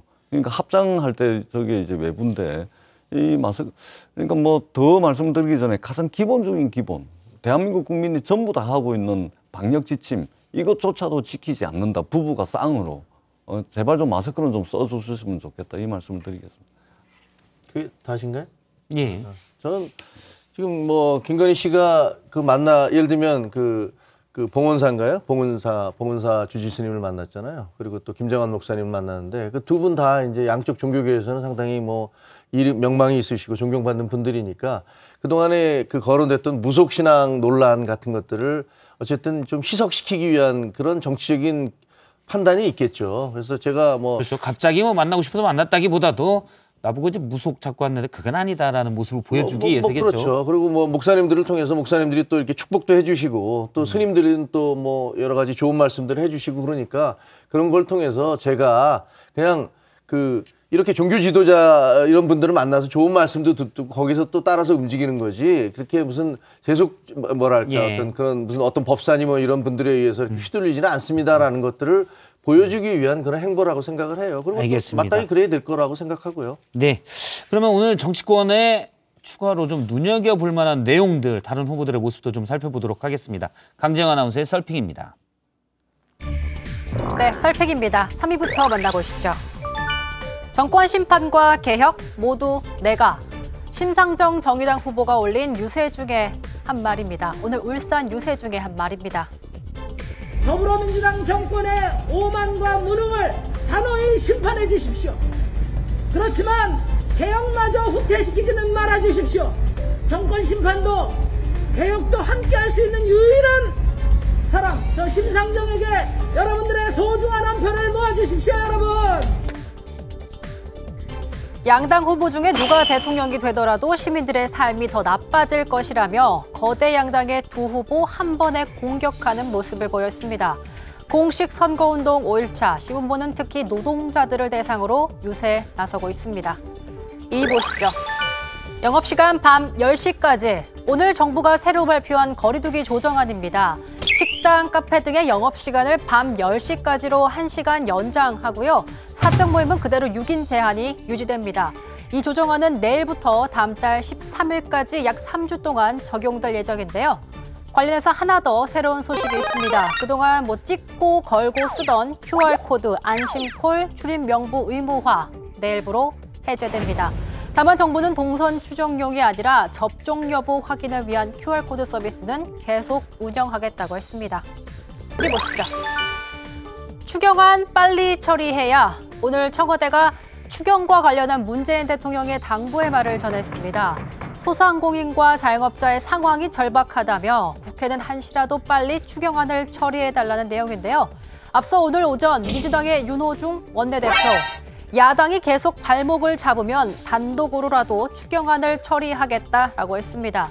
현재 정부가 제시한 300만 원의 방역 지원금을 두고 여야 간 합의가 이뤄지지 않아서 추경 처리 계속해서 지연되고 있는 상황인데요. 지켜봐야겠습니다. 여러분이 픽한 오늘의 썰 무엇인가요? 네, 강재영 아나운서가 3개를 소개를 했는데요. 센터장님부터 하시겠습니까? 하나를 고르셔서. 저는 이제 영업시간 밤 10시까지 이제 늘어나는 거예요. 그동안에 이제 우리 소상공인 자영업자들이 너무나 고통을 받고 있으니까 정말 온 국민이 다 이거 빨리, 온 국민이 아니죠. 전 세계인들이 빨리 이게 코로나가 끝나야 된다라는 고민, 이게 그런 간절한 소망 같은 거를 갖고 있는데요. QR코드와 안심콜 출입명부 의무화가 내일부로 해제된다 이렇게 이렇게 그런 조치가 나왔는데 만시지탄이라고 생각을 합니다. 왜냐면 가보면요, 사실 QR코드 찍으면서도 그런 생각이 들어요. 아니 그럼 스마트폰 없는 노인들은 어떡하지? 여기 들어올 수도 없나? 이런 생각도 들고요. 그리고 실질적으로는 그걸 찍지 않고 하는 것도 많았고, 그래서 그냥 그냥 보여주기식이 아니었나 이런 생각이 들어서.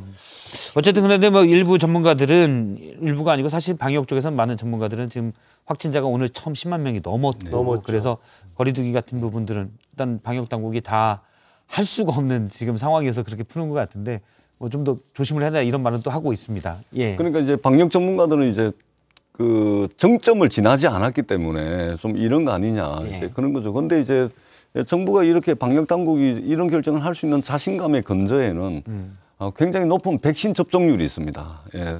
백신을 맞은 분들은 중증으로 나갈 확률이 확 떨어지거든요. 그러니까 지금 치명률도 인플루엔자 독감이 0.1이고 오미크론이 0.16 정도밖에 안 되거든요. 그렇기 때문에 근데 좀 더 풀었으면 치명률이 사실 독감이랑 비슷합니다. 그렇기 때문에 12시까지 그냥 가는 게 오히려 조금 더 풀었으면 좋겠다는 것이고, 이재명 후보의 입장도 선거를 앞둔 여야에서는 풀자고 그러고, 근데 의사분들은 지금 좀 이게 너무 푸는 거 성급하지 않냐라는 의견도 있음을 제가 말씀드립니다. 선거를 앞둔 여야의 또 그런 모습을 백신 접종률이 높기 때문에 일단 그렇습니다. 다른 거 픽은 또 어떤 거 하시겠습니까? 저는 이제 추경안 빨리 처리해야 이겁니다.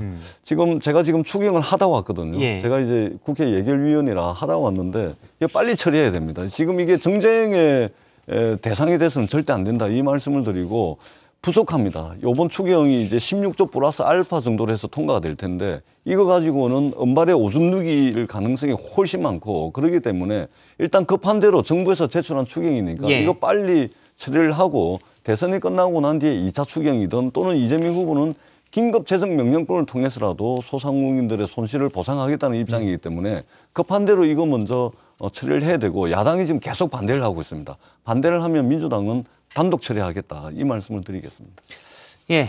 다음 얘기를 잠깐 해보도록 하겠습니다. 안철수 국민의당 후보, 사실 선대위의 지역 선대위원장 등이 안타까운 사고가 있었죠. 오늘 지역 선대위원장 연결식이 있었고요. 그리고 추도사가 있고 어떤 좀 언론에 나서 앞서 말을 했는데 잠깐 안철수 후보 얘기를 들어보겠습니다. 이제 선동지를 잃은 고통과 슬픔 이겨내고 동지의 뜻을 이루기 위해 다 함께 더 열심히 앞으로 나가겠습니다. 우리 손으로 더 좋은 정권 교체의 봄을 만들어 선동지께서 가는 길 따뜻하게 보듬어 줍시다. 저 안철수도 어떤 풍파에도 굴하지 않고 최선을 다해서 선동지의 뜻을 받들겠습니다. 결코 굽히지 않겠습니다. 일단 안철수 후보 측은 내일부터 선거운동을 재개하겠다라고 얘기를 했습니다. 이준석 국민의힘 대표가 어제 한 인터뷰에서 이런 얘기를 했어요. 단일화해서 여론조사 방식이 아니면 안철수 후보에게 어떤 위상이나 이런 것들 제공할 수 있겠냐라는 물음에 대해서 총리나 장관은 아니고 경기도지사 이런 얘기도 있었는데 그 얘기도 자기가 볼 때는 아니고 안철수 대표를 생각해서 그건 아닌 것 같다 이렇게 했는데 뭘 줄 수 있다고 보십니까? 전재선이 보시기에는. 막판에는 단일화가 될 가능성이 저는 상당히 있다고 봅니다. 있다고 보십니까? 있다고 봅니다. 그런 측면에서 이제 대통령 자리 빼고는 어떻게든 이제 안철수 후보에게 포기할 수 있는 그런 카드를 아마 국민의힘이 내밀 거라고 보고, 중요한 것은 결국은 안철수 후보의 결단이다 그렇게 생각을 합니다. 그런데 안철수 후보가 그동안 국민들로부터 선거 때만 되면 단일화 어떤 상징처럼 돼 있는데 이번에도 만약에 단일화하고 철수를 하게 될 경우에 추후 향후 정치를 또 도모할 수 있겠느냐 이런 의문은 남죠. 저는 개인적으로는 안철수 후보 보면 좀 안타까운 부분이 있어요. 정치적으로 참 불운한 일이 많이 생기는구나. 이번에 사고 난 것도 보면요. 그런 느낌이 드는데 뭐 전 의원님 말씀 맞다나 저도 결국은 이제 단일화를 할 것이다 이렇게 생각하는 이유가 안철수 후보가 뭐 계속 그러잖아요. 과거에 문재인 후보 손을 들어준 게 내가 제일 큰 정치적 실책이었다 이렇게 얘기를 하는데 그때 당시에는 사실 제3지대로 자기가 나갔어야죠. 그랬으면 아마 지금 제1지대가 될 수도 있었어요.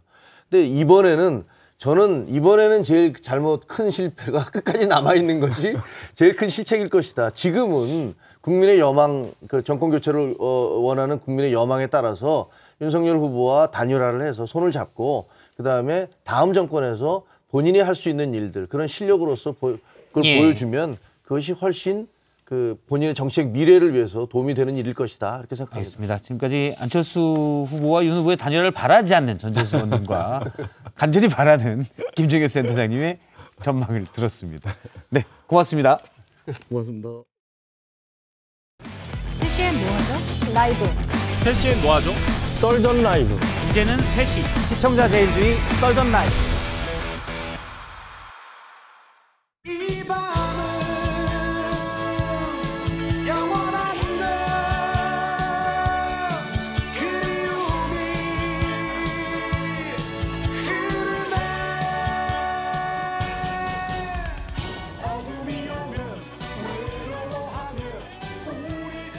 세시엔 썰전 라이브, 4시엔 션 리와 함께하는 뉴스 썰기입니다.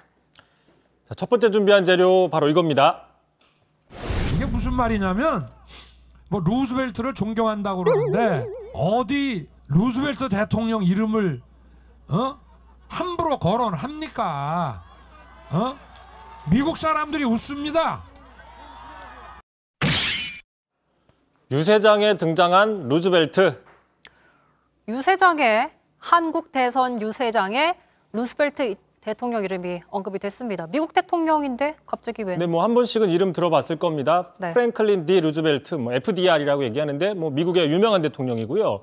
그 존경하는 순위 보통 미국에서 조사하면 링컨이랑 순위 다툼을 하는 그런 대통령이고 아까 말씀드린 것처럼 약칭 FDR, 뭐 JFK처럼 약칭으로 불리는 몇 안 되는 미국 정치인 중에 한 명입니다. 미국 내에서. 네. 그러니까 우리나라에서도 좀 유명하다고 얘기했었죠. 그 대표적인 게 대공황을 타개하기 위한 정책 뭔지 아시죠? 뉴딜. 그렇습니다. 뉴딜 정책을 창안했고 또 사실상 2차 세계대전 승리를 이끈 걸로 뭐 알려져 있죠. 네, 그렇습니다. 미국 대통령 중에 유일하게 4번 당선돼서 12년 동안 백악관을 차지했던 대통령이기도 합니다. 오늘 뭐 약간 세계사 느낌인데 그래서 우리나라에서도 닮겠다고 이렇게 밝히는 경우가 종종 있었습니다. 뭐 대표적인 게 바로 문재인 대통령입니다. 지난 대선 당시에도 많이 이야기를 했었고 또 지난해 미국에 방문했을 때 이 워싱턴 DC에 있는 그 프랭클린 루즈벨트 대통령 기념 사이트를 방문한 적이 있고요. 자, 이재명 후보도 여러 차례 자신의 롤모델이 루즈벨트다라고 이야기를 한 적이 있습니다. 보신 것처럼 주로 민주당 계열의 정치인들이 이야기를 많이 하는데 그 이유는 아무래도 뉴딜 정책 때문이겠죠. 그 케인즈주의를 반영해가지고 그 국가 주도의 수요 창출, 그다음에 사회 안전망을 확충한 이 복지사회 정책, 어떤 정부 역할의 모델을 큰 흐름에서 만들었다. 뭐 이런 그 많이 평가를 받고 있지 않습니까? 바로 반대로 같은 이유로 보수정당 측에서는 그래서 별로 좀 언급을 안 하는 측면이 있는 거죠. 그런데 아까 윤 후보의 유세 장면을 보니까 이 후보가 루즈벨트 이름을 함부로 거론하냐, 자격이 없다. 이거 약간 비판 톤인데요. 네, 그렇게 해석을 달 수밖에 없는 게 이렇게 얘기를 했었죠. 아까 바로 보셨는데 그러니까 이 후보가 루즈벨트를 존경한다고 하는데 어디 루즈벨트 대통령 이름을 함부로 거론합니까? 미국 사람들이 웃는다. 저렇게 얘기를 한 거죠. 자, 지금 그 미국인의 존경을 한몸에 받는 이 FDR을 감히 이 후보가 거론하는 걸 보면 미국인들이 어이없을 거다. 이렇게 해석을 할 수밖에 없지 않습니까? 하지만 바로 앞에, 이 발언 바로 앞에 말을 좀 들어보면 뉘앙스에 조금 차이가 나타납니다. 한번 들어보시죠. 기본적인 게 세금을 왕창 뜯어내가지고 그냥 수백조 쏟아붓고 또 뭐 무슨 뉴딜이니 해가지고 정부가 직접 산업에 투자해서 경기 부흥시킨다는 거예요. 이게 1930년대 사실 미국에서도 성공 못한 겁니다. 2차 대전이 벌어져서 겨우 경기 회복이 된 건데 이걸 하겠다는 거예요. 그러니까 저 발언만 보면 1930년대 미국 대공황을 극복한 뉴딜 정책이 실패했다. 비판적인 톤입니다. 그래서 앞서 어디 함부로 루스벨트 이름을 거론하냐. 미국 사람 웃는다. 글쎄요. 두 발언을 좀 보면은 칭찬인지 비판인지 조금 헷갈린 정도예요. 그렇습니다. 자, 루즈벨트 하면 떠오르는 거 아까 말씀드린 것처럼 뉴딜 정책이죠. 하지만 정작 이거는 실패라고 규정을 하고서는 그 정책의 대표적인 루즈벨트 대통령 이름을 입에 담지 말아라. 그러니까 좀 약간 갸우뚱한 해석이 나올 수밖에 없는 게, 자, 말랑곰의 미국 대공황을 극복한 그 세계 최강 대국이 됐잖아요, 미국이. 그렇죠. 그 이유가 뉴딜 정책 때문이냐 아니면 그 2차 대전이 벌어졌기 때문에 어떤 전시 체제 때문에 이득을 본 거냐, 지금까지도 의견이 좀 분분합니다. 뭐 정답은 없는 거죠. 근데 주로 이제 프랭클린 루즈벨트 대통령을 비판하는 쪽에서는 후자에, 그러니까 뉴딜 때문이 아니다라는 데 무게를 싣고 있는데, 윤 후보도 좀 그런 측면에 무게를 실은 걸로 보이고 있는데, 비판하는 이유는 여러 가지 있는데 대표적인 게 바로 이거죠. 자, 루즈벨트 대통령이 과거에 되게 급진적인 정책들을 펼치면서 루즈벨트가 우파로부터 사회주의자라는 비판을 많이 받았다.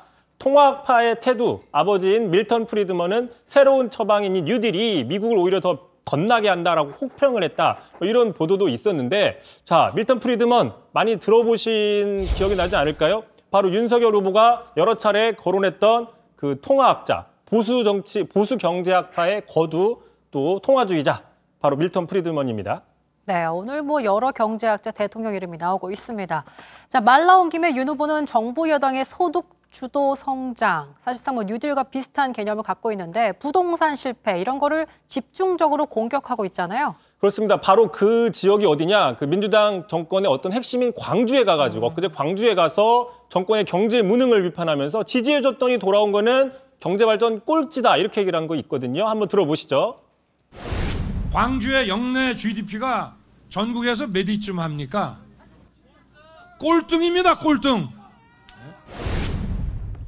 자, 저 이야기 그런데 GRDP라고 합니다. 1인당 지역 내 총생산. 근데 정말 광주가 꼴찌인가? 아닙니다. 어디냐? 바로 오늘 윤석열 후보가 방문한 대구입니다. 자, 지난해 12월 그 지역 일간지 기사인데요. GRDP 28년째 전국 꼴찌하고 있는 대구 경제에 대해서 비판적인 기사를 썼고요. 통계청 자료에 봐도 대구가 광주보다 더 낫다고 평가가 되고 있습니다. 자, 윤 후보 그런데 광주라고 얘기했거든요. 근데 윤 후보가 과연 이걸 몰랐을까? 다시 한번 들어보시죠. 지금 멘트를. 대구 경북 지역의 경제가 지금 역내 GDP가 국내에서 지금 최하위에 지금 머물고 있는데, 대구 경제가 원활하게 돌아가야 또 여기도 시장도 활성화되는 것인데, 동력 산업을 확실한 걸 잡아서 밀고 가야 된다는 거. 제가 할 겁니다. 네. 지난해 대구에서 대구 경제 상황에 대해서 공감했었던 모습을 보셨습니다. 마침 뭐 잠시 후 윤 후보 대구 유세를 할 텐데 관련된 언급이 또 나올지 지켜봐야겠습니다. 두 번째 썰 주제 바로 보죠. 두 번째 준비한 재료 바로 보겠습니다. 당구나 치러 다녀야지. 회장님 그 당구는 좀 치세요? 아예 한 500 칩니다. 야, 당구 500과 골프 18홀.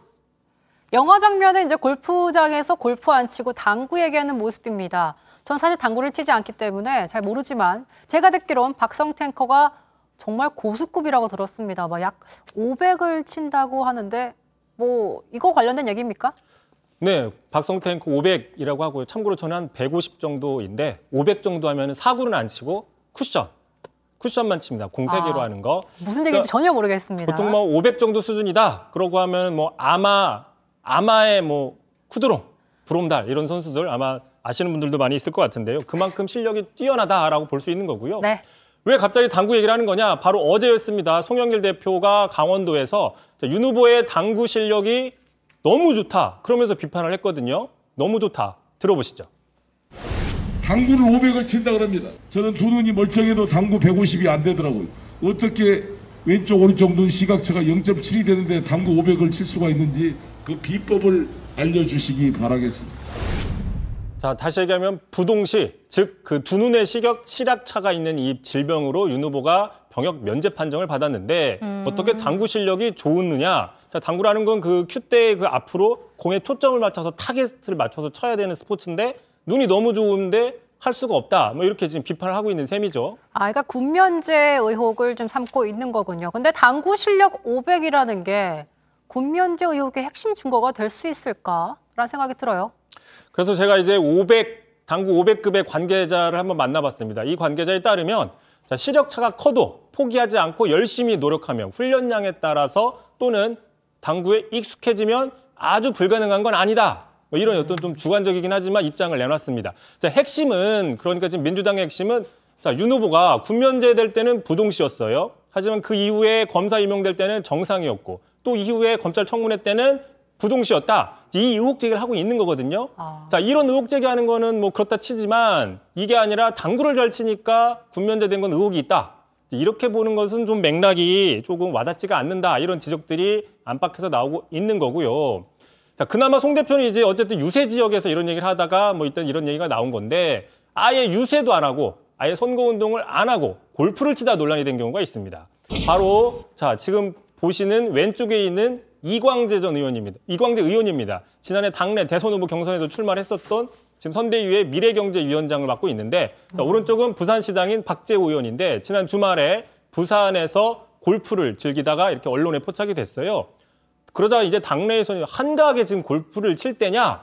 지금 벌써 포기한 거 아니냐? 뭐 이런 식의 좀 비판들이 많이 나왔고 선대위에서 오늘 강력하게 구두 경고를 했습니다. 이광재 의원 그랬더니 자신의 SNS에 오늘 죄송하다, 부족한 처신을 했다. 앞으로 더 낮은 자세로 헌신적으로 임하겠다. 다시 한번 사과드린다라고 입장을 밝혔습니다. 마침 어제 오늘 나온 여론조사 중에 이 후보가 밀리는 결과가 있기도 했었습니다. 선거운동 초반 이 후보 측이 조금 답답한 상황일 텐데 어떻게 또 헤쳐나갈지 지켜봐야겠네요. 알겠습니다. 이성린 뉴스 여기까지 하죠. 수고하셨습니다.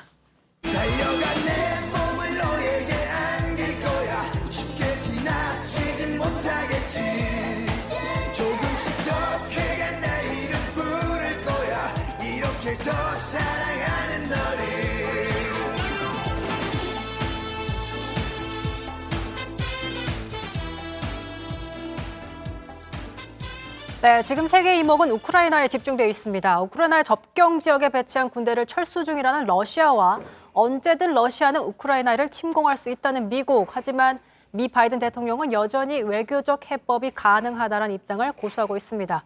관련해서 한국외대 재성훈 노학과 교수님과 함께 이야기 나눠보겠습니다. 뉴스를 보고 있으면 정말 조마조마합니다. 아니 미국이 이제 지목했던 러시아가 침공할 가능성이 가장 높다 했던 16일이 좀 지나면 마음이 놓일 줄 알았어요. 근데 상황은 다르게 전개되고 있어요. 지금 러시아하고 벨라루스 군사 훈련이 20일까지 진행이 당초부터 이제 계획이 돼 있었고요. 그래서 이제 부대 이동이 이제 계속 이루어지고 부대와 이제 무기의 이동이 계속 이루어지고 있는 상황이기 때문에 철수를 했다, 뭐 더 전진을 했다 이런 다양한 분석이 나올 수 있는 상황입니다. 근데 아시다시피 어제 우크라이나 내 동부 지역에서 교전이 다시 재개가 됐거든요. 이제 우크라이나 내부인 거죠. 이거는 이제 2014년부터 계속 있었던 건데 어제는 좀 민감한 시기이기 때문에 좀 주의가 아주 집중이 됐던 것 같습니다.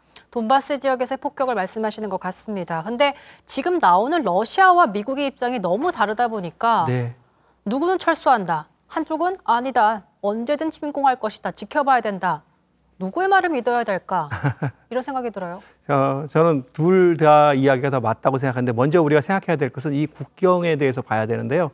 러시아 우크라이나 국경은 2014년 그 이제 내전이 벌어지기 이전까지는 매우 개방적인 국경이었습니다. 근데 이제 이 국경이 2014년에 우크라이나 위기 이후에는 굉장히 긴장도가 높아지는 국경이 된 거죠. 그래서 러시아는 후방에 있던 러시아 군들이 전방으로 상시적으로 나와서 군사 훈련을 하고 또 여기에 별도의 주둔지를 좀 놓고 있는 상황이었습니다. 이제 그런 상황이니까 항시적으로 이제 긴장이 있었던 것이고요. 또 이제 그 러시아 입장에서는 항상 그 이제 나토의 군사적인 무기나 이제 인력들이 우크라이나로 전진하고 있다고 보기 때문에 이제 지금 철수하더라도 계속 군사 훈련은 계속 될 것으로 보입니다. 근데 사실 러시아와 미국, 우크라이나와 대화가 전혀 없던 건 아니었습니다. 뭐 지난 15일에는 바이든 대통령과 푸틴 대통령이 대화를 했었고요. 네, 러시아가 이제 미국과 나토의 안전 보장을 요구했다가 러시아가 답변을 했고 다시 또 거기에 대해서 대답변이 오가는 그런 상황이 있었습니다. 그래도 이렇게 재답변이 오고 가는 걸 보면서 일각에서는 이제 러시아가 그래도 전쟁보다는 대화할 의지가 있어 보인다는 분석들이 나오더라고요. 어떻게 보세요? 러시아의 당초 목표는 우크라이나를 점령하는 것도 아니고요. 그리고 또 실질적으로 군사적으로 영토적으로 이제 장악하는 것도 아닙니다. 사실 러시아의 이번 군사력 투입은 군사적 시위의 성격, 그러니까 나토와 유럽 안보 질서를 놓고 협상을 하고자 하는 협상 카드였고, 또 다른 한편으로는 우크라이나의 나토 가입 자체를 좌절시키려 하는 데 목표가 있었기 때문에 제가 생각하기에는 러시아는 전쟁을 원하지는 않는 것 같습니다. 전쟁을 원하지 않는 것이다. 사실 가장 중요한 핵심일 수 있겠습니다. 근데 사실 러시아와 우크라이나의 그 얽힌 역사가 굉장히 깊습니다. 그러니까 러시아가 계속해서 우크라이나를 좀 탐내는 듯한 모습을 보이는 이유가 분명히 있거든요. 네. 거기에 대해서 좀 설명을 해주시죠. 우크라이나를 탐낸다기보다도 우크라이나를 좀 위협하고 있는데 사실은 그렇게 됐죠. 근데 이제 첫 번째로는 러시아는 탈소비에트 지역 경제 통합을 위해서 우크라이나가 필요합니다. 말씀하셨듯이 민족적으로나 아니면 이제 뭐 경제적으로나 종교적으로나 모든 면에서 우크라이나가 빠진 탈소비에트 지역 통합이 있을 수 없거든요. 근데 우크라이나가 나토에 가입하게 되면 우크라이나와의 영원한 결별을 의미하게 됩니다. 그렇기 때문에 우크라이나를 묶어두려고 하는 거죠. 그래서 이 묶어두기 위해서 기존에는 크림반도가 그런 역할을 했습니다. 우크라이나 내부에서 서방행을 막는 역할을 했는데 그렇죠. 이제는 동부 지역이 된 겁니다. 그 역할을 지금 동부 지역이 하고 있는 것이고요. 그래서 러시아가 미न्스크 합의를 이행하라고 하는 이유가 미न्스크 합의의 내용이 동부 지역에 여기 우크라이나 일부로 남지만 독자적인 자치권을 갖게 돼 고도의 자치권을 갖게 되는 것이기 때문에 그렇고요. 두 번째로는 실질적으로 이 나토의 동진 자체가 러시아에게 중대한 안보 위협이기 때문이다. 예를 들어서 1991년에 소련이 아니고 미국이 해체되고 그리고 이제 사회주의 진영의 승리로 냉전이 끝났다고 했는데 바르샤바 조약기구 그러니까 나토에 대항하는 공산권 그러니까 사회주의권의 군사 동맹이 플로리다와 캘리포니아를 나해원국으로 받아들이고 무기를 배치하겠다고 한다면 미국이 어떻게 나오겠습니까? 실질적인 위협이 된다고 봅니다. 나토의 그러니까 동진을 막으려는 그 위협이 되는 이유가 사실 나토 자체가 러시아의 그런 걸 막기 위해서 미국을 주도로 해서 만든 것이기 때문에 러시아는 그걸 존재 자체를 좀 거부하고 무서워하고 있는 상황인데 그렇죠. 예. 우크라이나가 그걸 가입해버리면 예. 그 접경 지역이고 되게 중요한 요지인 우크라이나가 통제 불가능해지니까 러시아 입장에서는. 예, 러시아 입장에서는 우크라이나가 러시아를 괴롭힐 수 있는 전진 기지라고 보는 겁니다. 2014년 이후에 미국이 27억 달러 이상의 군사 원조를 했고요. 서방의 무기나 인력들, 교관들이 우크라이나에 투입되어 있는 상황입니다. 그런데 우크라이나 중앙정부는 이른바 미न्스크 합의, 우크라이나 내전을 해결하기 위한 이 합의를 이행하고 싶어하는 생각이 조금 적습니다. 왜냐하면 이게 굉장히 자기가 불리할 때 맺어진 거거든요. 그래서 이걸 군사적인 수단을 동원해서라도 통합을 하고 싶어합니다. 근데 러시아 입장에서는 이걸 저지해야 되는 거죠. 사실 저희가 크림반도 사태를 이미 봤기 때문에 러시아가 무력으로 장악해서 지금 러시아의 땅이라고 우기고 있지만 미국과 서방 국가에서 인정하지 않고 있는 상황이잖아요. 네. 그러니까 크림반도까지 넘어간 상황에서 우크라이나도 똑같이 재현되지 않을까라는 우려 때문에 네. 서방 국가에서도 미국에서도 긴장을 늦추지 않고 이번만큼은 안 된다라고 좀 강경하게 맞서고 있는 모습이거든요. 그런데 크림반도의 경우에는 뭐 역사적인 연고 이런 건 둘째치더라도 확실히 이제 과거에도 러시아가 이 땅에 대한 연고를 주장할 수 있는 것도 있었지만 친러적인 성향이 매우 강했던 지역이고요. 그리고 이제 과거에 이 크림반도를 활용해서 뭐 우리가 이렇게 얘기하죠. 바지끄댕이를 잡는다 그러죠. 네. 예, 우크라이나의 서방행을 막았던 겁니다. 맞아요. 그런데 지금의 만약에 동부 지역 자체를 러시아가 장악을 하거나 아니면 독립을 인정해 버리면 우크라이나의 바지끄댕이라 그러나요? 바지자락을 잡을 수가 없습니다. 예, 그래서 그 지역이 그 우크라이나 내에 남아서 계속해서 우크라이나의 서방행을 막고자 하는 것이 목표입니다. 러시아가 침공하려는 것이라기보다는 군사적 시위를 통해서 나토와의 협상에서 유리한 협상 카드를 주려고 하는 것이고요. 우크라이나 내부에서는 동부 지역이 우크라이나의 서방행을 막는 카드가 되는 겁니다. 네, 충분히 사실 러시아가 그동안 조용했다가 존재감을 뽐내면서 확실히 좀 서방 국가들이 긴장하고 있는 모습을 보이기 때문에 러시아 입장에서는 좀 얻는 게 있지 않았을까라는 생각이 들어요. 네, 러시아 입장에서는 이미 우크라이나의 나토 가입은 매우 어려운 상황이 됐습니다.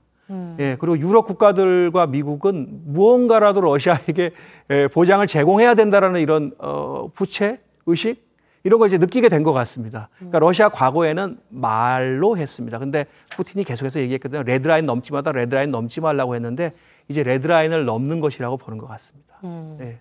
근데 정작 우크라이나 대통령이 나토 가입은 유보하겠다고 공개적으로 밝히기도 해서 사실 그냥 봤을 때는 러시아가 이대로 만약에 침공을 한다면 전쟁할 명분이 없기 때문에 침공하지 않을 것이라는 분석들도 있더라고요. 네.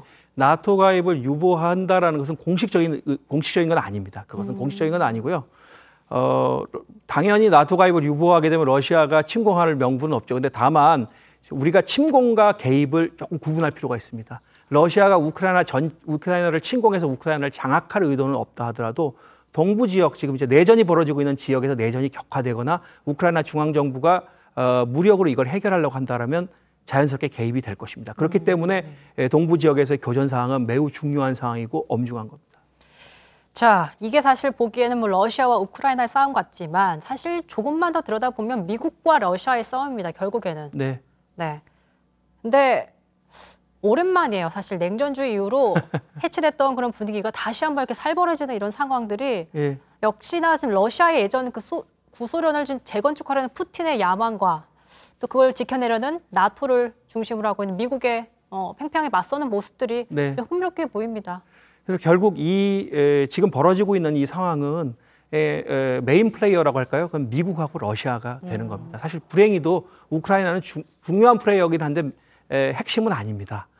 미국하고 러시아는 서로 아직까지도 서로 적으로 보고 있는 거예요. 제가 예를 좀 들면 1945년 2월에 얄타 회담이 있었지 않습니까? 그 미국의 워싱턴의 전략가들은 얄타 회담에서 너무 많은 양보를 했기 때문에 냉전이 시작됐다고 봅니다. 네. 근데 크레물린의 전략가들은 뭐라고 생각하느냐면 1989년 12월에 몰타에서 회담이 있었습니다. 미소 정상회담에서 그 회담에서 냉전의 종언을 선언했는데 그 이후에 벌어졌던 상황들이 자신에게 불공정하게 진행됐다고 보는 겁니다. 그래서 네. 몰타 트라우마가 있습니다. 네. 자, 이제 금요일에 바이든 대통령이 현지 시간에 이제 금요일에 나토 회원국들과 얘기를 나누겠다라고 했습니다. 어떤 내용들이 좀 오갈까요? 제 생각엔 러시아가 17일 날 그러니까 어제 자신 요구안을 재차 전달했습니다. 네. 이 요구안에 대한 검토가 있을 것 같고 논의를 할 것 같고 그게 이제 나토 차원의 논의가 있을 것 같고 또 하나는 우크라이나의 운명에 대한 논의가 있을 것 같습니다. 알겠습니다. 짧게 마지막으로 우리나라에 또 어떤 영향을 좀 끼칠지 한 가지만 좀 짚어주신다면. 러시아가 고강도 제재를 만약에 받게 된다 그러면 대러 경제 협력이 매우 제한될 것으로 보이고요. 또 우리나라 이 사태를 계기로 해서 미국이 생각하는 민주주의 진영과 권위주의 진영의 대결 구도로 세계 질서가 전개된다면 우리나라의 외교적 자율성이 매우 제약을 받을 것으로 보입니다. 외교적, 경제적으로 좀 제약이 있을 것 같다는 말씀해 주셨습니다. 인터뷰 여기까지 듣겠습니다. 고맙습니다. 네, 감사합니다. 네, 오늘 썰전 라이브는 여기까지입니다. 저희 계속해서 정치부회의가 이어지고요. 저희는 다음 주 월요일에 다시 찾아뵙겠습니다. 시청해주신 여러분 고맙습니다.